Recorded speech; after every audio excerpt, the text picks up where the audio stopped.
सभी को नमस्कार। बीसीआर के इस ऑनलाइन प्लेटफॉर्म पर आज मैं आपको महत्वपूर्ण सूत्र आर्मी जीडी एग्जाम के लिए जो मैथ में जो पूछे जाने वाले सूत्र हैं वो सारे के सारे तैयार करवाऊंगा। जितने भी है बस इनको आप रट कर जाना ही होगा आपको। अगर आपको आता है तो अच्छी बात है, अगर नहीं आता है तो इनको अभी से तैयार कर लीजिए। अभी मात्र एक दिन का समय बचा है तो इसमें आप तैयार कर सकते हैं। तो पहले महत्वपूर्ण सूत्र की बात करें तो सबसे पहले बात करते हैं हम परिमाप और क्षेत्रफल की और आयतन में, इनमें से कौन सा पूछा जाता है। तो एक नंबर पर हमारे पास है जैसे समबाहु त्रिभुज का क्षेत्रफल। समबाहु यहाँ पे क्या दे रखा है, समबाहु दे रखा है मतलब समान भुजा वाला। तो इसके लिए हमारे पास हो जाएगा √3/4 इंटू भुजा स्क्वायर। इस वार में दौड़ के पीछे एकदम साफ और सूत्र पूछा सीधो भुजा देवे और कहे समबाहु त्रिभुज के क्षेत्रफल को ज्ञात करके बताओ। तो ऑप्शन में दे देसी तो इन मैंने याद रखे √3/4 इंटू भुजा स्क्वायर। एक थाने का देवे सीधो त्रिभुज का क्षेत्रफल ज्ञात करोगे। त्रिभुज का क्षेत्रफल ये आप कैसे ज्ञात करेंगे, तो इसके लिए आपको 1/2 इंटू आधार इंटू ऊंचाई, ये चीज आपको याद रखनी है। ठीक है, दो तो है क्षेत्रफल। अब बात करते हैं हम सीधे वर्ग के परिमाप की। दो सूत्र ने जो सीधा सीधा तैयार कर लिए। फिर बात करते हैं वर्ग का परिमाप। वर्ग का परिमाप का सूत्र है 4 गुणा भुजा। वो तो सारा नहीं याद है। तो इनमें क्षेत्रफल में और इनमें दोनों में कंफ्यूज ना हो। वर्ग का क्षेत्रफल, इसका सूत्र क्या होता है, इसका सूत्र होता है भुजा स्क्वायर। चलो एक इसमें नोट लगा कर लिखा देंगे कि आयतन में हमेशा घात है वो 3 लगती है और क्षेत्रफल में 2, यानी कि स्क्वायर दिया हो तो उसमें आपको हमेशा समझ जाना है कि क्षेत्रफल क्या है। और आयतन क्यूब दिया हो जिसके ऊपर पावर में 3 दी हुई हो तो उसे हम क्या कहेंगे, आयतन कहेंगे। और क्षेत्रफल में स्क्वायर लगा घात 2 लगे। फिर बात करते हैं आयत की। आयत का परिमाप इन माइनस की तो सूत्र न्यूमेरिकल पूछे एकदम छोटा सा सवाल पूछ सके है। तो इसका सूत्र होता है 2 गुणा लंबाई प्लस चौड़ाई। ये तो होता है परिमाप का। और आयत का क्षेत्रफल का, आयत का क्षेत्रफल, तो आयत का क्षेत्रफल का सूत्र है लंबाई गुणा चौड़ाई।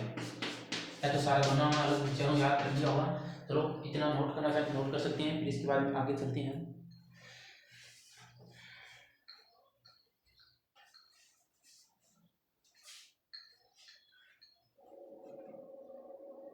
ठीक है, इतना उतारने के बाद में अब हम आगे चलते हैं। एक आपको देखो यहाँ पे त्रिभुज दे रखा था और समकोण त्रिभुज कह देना तो भी वही है 1/2 इंटू आधार इंटू ऊंचाई। अब बात करते हैं हम वृत्त की। थोड़ी सी वृत्त की बात कर लेना। तो वृत्त का परिमाप या फिर परिधि, वृत्त का परिमाप भी हो है और परिधि भी हो है, दोनों एक ही है। तो उसके हुए 2πr और वृत्त का क्षेत्रफल, वृत्त का क्षेत्रफल तीनों के सूत्र पाई आर स्क्वायर। फिर बात करते हैं अर्धवृत्त की। तो अर्धवृत्त की परिधि को क्या सूत्र है, तो अर्धवृत्त की परिधि के सूत्र में ज्यादा कंफ्यूजन ना हो। एक तो 2π और एक आधो कर देना तो मतलब पाई आर है और प्लस में व्यास और जोड़ना पड़े तो पाई आर प्लस में डी पाई आर, इन परिधि को आधो कर दो और प्लस में व्यास और जोड़ना पड़े। फिर अर्धवृत्त का क्षेत्रफल तो तीनों क्या हुआ है, इन आधो कर दो पाई आर स्क्वायर बटा में 2। अर्धवृत्त का मतलब है अर्धवृत्त और पी माइनस पूरा को तो ए हो गया 4 और। ठीक है, फिर इनके साथ साथ 2 है। एक समकोण त्रिभुज का क्षेत्रफल सूत्र है समचतुर्भुज का क्षेत्रफल,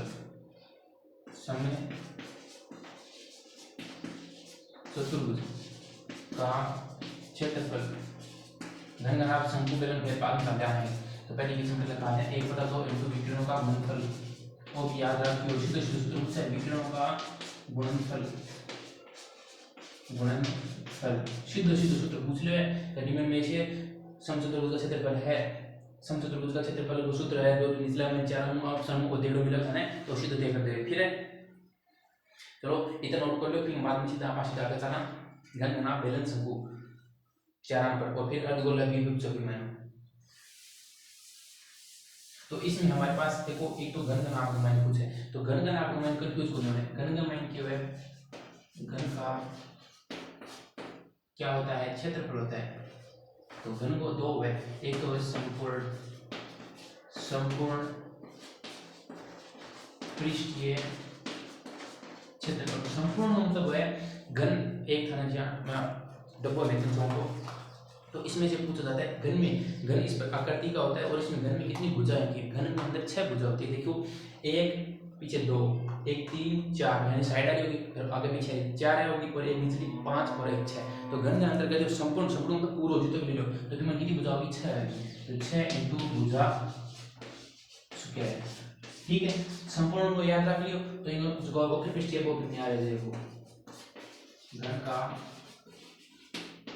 वक्र पृष्ठीय क्षेत्रफल वो क्यों है, क्योंकि मैंने दो बता ऊपर नीचे दो छोड़ दिया है, ऊपर ली और नीचे दो छोड़ दो, क्योंकि नीचे तो टिकट है जहां कहते हैं कहता है अभी चौक पर रन करना है, इसी भी कोई आपका को समान है। तो एक निचली साइड आप रन करना और एक ऊपरली साइड को खुद रखना है, दो साइड आप छोड़ने हैं। तो 4 की भुजा के ले जाओ भुजा स्क्वायर। फिर बात करते हैं घन का आयतन भी होता है, इधर सोलह है घन का आयतन। तो इनके लिए मैं थाने बतायो कि भुजा पावर कितनी होगी, 3 होगी, पावर कितनी ले ली होगी, 3 होगी। तो भुजा की क्यूब होती है। आगे फिर हम बात करते हैं घनाभ की। तो घनाभ के लिए हमारे पास क्या होता है, घनाभ का संपूर्ण पृष्ठीय क्षेत्रफल पूछा है, घनाभ का शायद सीधा संपूर्ण पृष्ठीय क्षेत्रफल पूछेगा।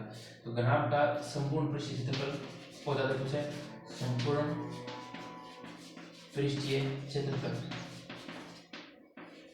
इसका क्या सूत्र होता है, 2 गुणा में एल बी प्लस में बी एच प्लस में एच एल। देखो इसमें 3 होती है, एल होती है, बी होती है, एल बी एच 3 होते हैं। तो पहले क्या करेंगे, एल बी ले लेंगे, फिर इनको जोड़ देंगे, फिर बी एच को ले लेंगे, फिर इनको जोड़ देंगे, फिर एच और एल ले लेंगे और इनको जोड़ देंगे। तो सीधा सा एल बी एच 3 अलग लिख दो, पहले एल बी जोड़ दो, फिर बी एच में जोड़ दो और फिर एच एल में जोड़ दो।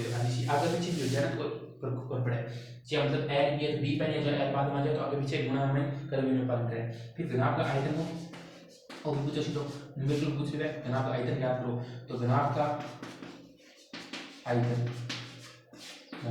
होता है एल गुणा बी गुणा एच, एल लंबाई बी चौड़ाई एच ऊंचाई। तो ये थी हमारे पास घन घनाभ का। तो इस न्यूमेरिकल से तो पूछा सवाल पूछ के लंबाई इतनी है, चौड़ाई इतनी है और ऊंचाई इतनी है, तो घनाभ का आयतन ज्ञात करो। तो सूत्र याद है, इसी दो मान रखना है वैसे और मान रख के काटना है। इसके बाद में हम बात करते हैं शंकु और बेलन की।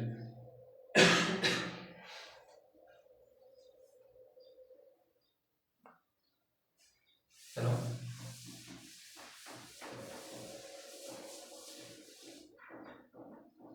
अब हमारे पास है बेलन। एक तो पूछा सीधो बेलन का आयतन, तो सूत्र बहुत बार पूछ हुई है आयतन। बेलन का मान तो आयतन ही पूछा है, तो पाई आर स्क्वायर एच हो गया। फिर बात करते हैं शंकु की। तो शंकु का आयतन क्या होता है, सागे याद रखते हैं दोनों। शंकु का आयतन, शंकु का आयतन में 1/3 देते हुए और पाई आर क्यूब एच देते हुए, पाई आर क्यूब एच, शायद आर क्यूब है या फिर आर स्क्वायर, नहीं पाई आर क्यूब नहीं, आर एच स्क्वायर एच है, पाई आर स्क्वायर एच। या फिर जो पाई आर स्क्वायर एच बटा में 3 पूरे का बटा में देते हुए 3, तो भी थाने घबराना को नहीं है, एकदम सही करना है, ठीक है। अब इसके बाद गोला की बात करते हैं। गोला का क्षेत्रफल को 4 पाई आर स्क्वायर। यहाँ पे हम बात करते हैं गोले का संपूर्ण, क्योंकि वो कर भाई कोई पृष्ठीय क्षेत्रफल पूछ रहे हैं, संपूर्ण पृष्ठीय क्षेत्रफल गोले का कोई भी सूत्र पूछा था ना, वो बताना है 4 pi r square, 4 pi r square पर आयतन का मैं 4/3 हो जाओ। तो यहाँ पे हम बात करते हैं गोले के आयतन की। गोले का आयतन, तो इसमें हमारे पास क्या हो जाएगा 4/3 पाई आर क्यूब। इसमें 4/3 पाई आर क्यूब होता है। इसमें लगता है सिर्फ गोले में आर की पावर कितनी होती है, 3 होती है। और एक पूछ रहे अर्ध गोला को पूछ रहे हैं अर्ध गोले का आयतन, तो अर्ध गोले का आयतन होता है वो 4 है ना, 4 का आधा कर दो, अर्ध मतलब आधो, तो 4/3 पूरा होगी तो 4/3 होता है, आधा होगी तो 2/3 पाई आर क्यूब। फिर एक हम बात कर लेते हैं शंकु की, इन साथ में शंकु का आयतन को भी बात बहुत बार पूछी हुई है, इसके लिए हम क्या करेंगे, पाई आर स्क्वायर एच बटा में 3।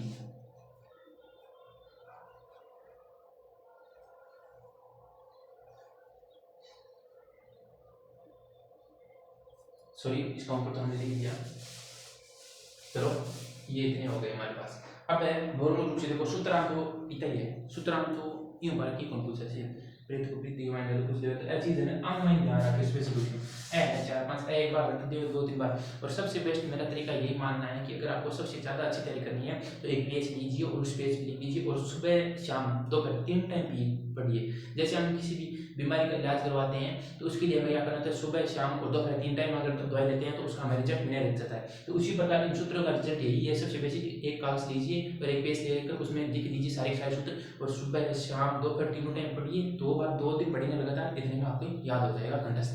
ठीक है, अब बात करते हैं त्रिकोणमिति की, बहुत बार पूछा जाता है त्रिकोणमिति में कौन सा पढ़ना है। त्रिकोणमिति तो एकदम घबराना कोई ये सारा का सारा सूत्र।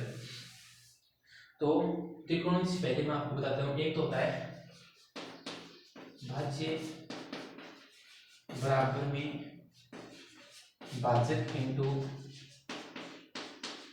भाग प्लस में शेष। इससे एक सवाल मोस्ट इंपोर्टेंट बनता था, आपको भागफल और शेषफल तो दिए हुए मिलेंगे, सीधा कहेगा कि ये भागफल है ये शेषफल। बात इनमें कंफ्यूज होती है कि भाज्य और भाजक, इनमें थोड़ा सा संभल कर चलना है आपको कि कौन सी संख्या में किसका भाग है ना, ये चीज ध्यान रखना कि कौन सा भाजक है और कौन सा भाज्य है। इनमें थोड़ा सा कंफ्यूज पैदा हो सकता है, तो एक दो सवाल आप हल करके देखेंगे तो इनमें हो जाएगा, तो ये भी ध्यान रखिए। फिर इसके बाद में आगे हमारे पास है कि दो संख्याओं का गुणनफल बराबर में एलसीएम दे दे आपको और इनटू एचसीएफ दे दे, क्या मैथ से और लैस से दे दे दो संख्याओं को गुणनफल कोई भी था, देखो 4 में 3 चीज देगी मिलेगी, चौथी चीज याद करनी है। आप दूसरी एक संख्या दे दी खाने और 3 साथ दूसरी संख्या दे दी, दो संख्या दे दी, एलसीएम देगी एचसीएफ पूछ के, या फिर एचसीएफ देगी एलसीएम पूछ के, और या किसी दूसरे सवाल में है दो संख्याओं का गुणनफल ये है, एलसीएम ये है, तो एचसीएफ बताइए। तो जो चीज में एलसीएम और एचसीएम कोई पूछा है, गुणनफल दे दो है, तो फिर इस साइड में भेजनी संख्या हमें भाग दे दो, बस एक ये हो गया हमारे पास। ठीक है, फिर बात करते हैं सम विषम भाज्य अभाज्य। ठीक है, तो सम संख्या कहाँ से शुरुआत होती है, सम है वो सीधे सीधे बात करते हैं 2 4 6 8 10 वे संख्या जिसमें 2 का पूरा पूरा भाग जाता हो वो क्या होती है, सम संख्या होती है। और विषम की बात करें तो जिसमें क्या होता है, 2 का भाग पूरा पूरा नहीं जाता हो, 2 का पूरा पूरा भाग नहीं जाता हो, जैसे 1 3 5 6 में जाता है 7 8 9 फिर 10 11 ऐसे होता है। ठीक है, फिर भाज्य और अभाज्य, इसमें एक नोट लगा के लिख लेना कि भाज्य और अभाज्य में एक न तो भाज्य और नहीं अभाज्य में लिया जाता है। भाज्य वह संख्या होगी जिसमें खुद के अलावा किसी दूसरी संख्या का भाग जाता हो, खुद को छोड़कर और एक को छोड़कर और किसी संख्या का भाग जाता हो। जैसे 2 है, 2 अभाज्य है क्योंकि 2 के अंदर 2 का भाग रहता है, एक का रहता है छोड़ो, एक को छोड़ दीजिए और चलो 2 का अंदर 2 का, फिर 3 का, फिर 5, फिर 6 7 8 6 7 फिर 8 9 10 10 छोड़ दीजिए 11 फिर 13, इस प्रकार होती है। और इसमें क्या होता है, जैसे 2 2 5 4 5 6 फिर 8 फिर 9 फिर 10 फिर 12 फिर 14 फिर 15 इस प्रकार होते हैं। ठीक है, एक यहाँ पे होता है पूर्ण संख्या कहाँ से शुरुआत होती है, पूर्णांक सबसे छोटा पूर्ण संख्या है तो वो होता है 0 1 2 3 4, यानी कि 0 से स्टार्ट होती है। और प्राकृत संख्या है वो 1 से स्टार्ट होती है, 1 2 3 4 5, ये देखिए इनको नोट कर लीजिए जल्दी से, फिर हम आगे चलते हैं। इनको बस मात्र बोर्ड के बिना रट कर सम जल्दी से रिपीट, एक बार मैं रिविजन करा रहा हूँ बस, और कोई चीज़ नहीं है। मेरा उद्देश्य नहीं है कि आपको ज़्यादा से ज़्यादा याद करूँ, बस एक बार दिखा दें उन्होंने आज चीज़ भी एग्जाम में पूछी जाए मैं चीज़ चेक करिए। अब बात करते हैं सीधा का सीधा त्रिकोणमिति पर प्रहार करते हैं। त्रिकोणमिति पर देखो आज चीज़ तो कई जगह सेट हो रही है, क्योंकि स्कूल टाइम में मैंने पढ़ना है तो सारे याद है। लेकिन आप धीरे धीरे फिर दूर जाना है फिर भूलना है। तो त्रिकोणमिति को तरीकों की देखो, त्रिकोणमिति में पहले बहुत है 3 सिरों से मिला हुआ है, एक plus sine square theta plus में कोस स्क्वायर थीटा बराबर में एक तो सिरों से मिला हुआ है आ गोठनी है। फिर तो इन सवाल और दाखिल जल्दी सीखें। जिस प्रकार से आपको पूछ रहे हैं कि साइन स्क्वायर 30 डिग्री प्लस में कोस स्क्वायर 30 डिग्री का मान होगा, तो बिना देखे एक उत्तर कर दे। कोई सी दो सिस्टम से मैंने दे दिया 30 डिग्री थीटा है, समान है दोनों कोण, तो मान क्या दी एक आ दी निकाल दो तो भी सारणी में मान बता दो क्या निकालना। फिर बात करते हैं हम एक प्लस में sec स्क्वायर थीटा बराबर में होता है tan स्क्वायर थीटा, एक ये सॉल्यूशन है, ठीक है। और 3 नंबर होती है एक प्लस में cos स्क्वायर थीटा बराबर में होते हैं cosec स्क्वायर थीटा। ये 3 सॉल्यूशन का है, इनको घोट कर भी जाना है एकदम। अब बात करते हैं हम थोड़े से मानों की। तो मान तो देखो सारणी अगर हमें मिले तो कटे थे सारणी पर डिस्ट्रीब्यूट और जगह मुख्य मुख्य मान है वह बता दें। तो एक तो है sin 30 डिग्री जो sin 30 डिग्री मान है 1/2 और एक है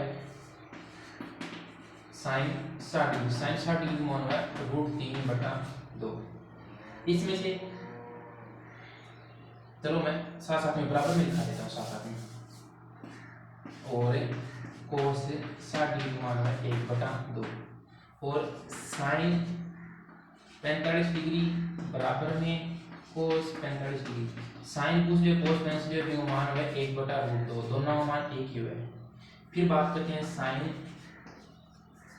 60 डिग्री का मान होता है √3/2 और वो बराबर किसके होता है cos 30 डिग्री के बराबर होता है √3/2, ठीक है।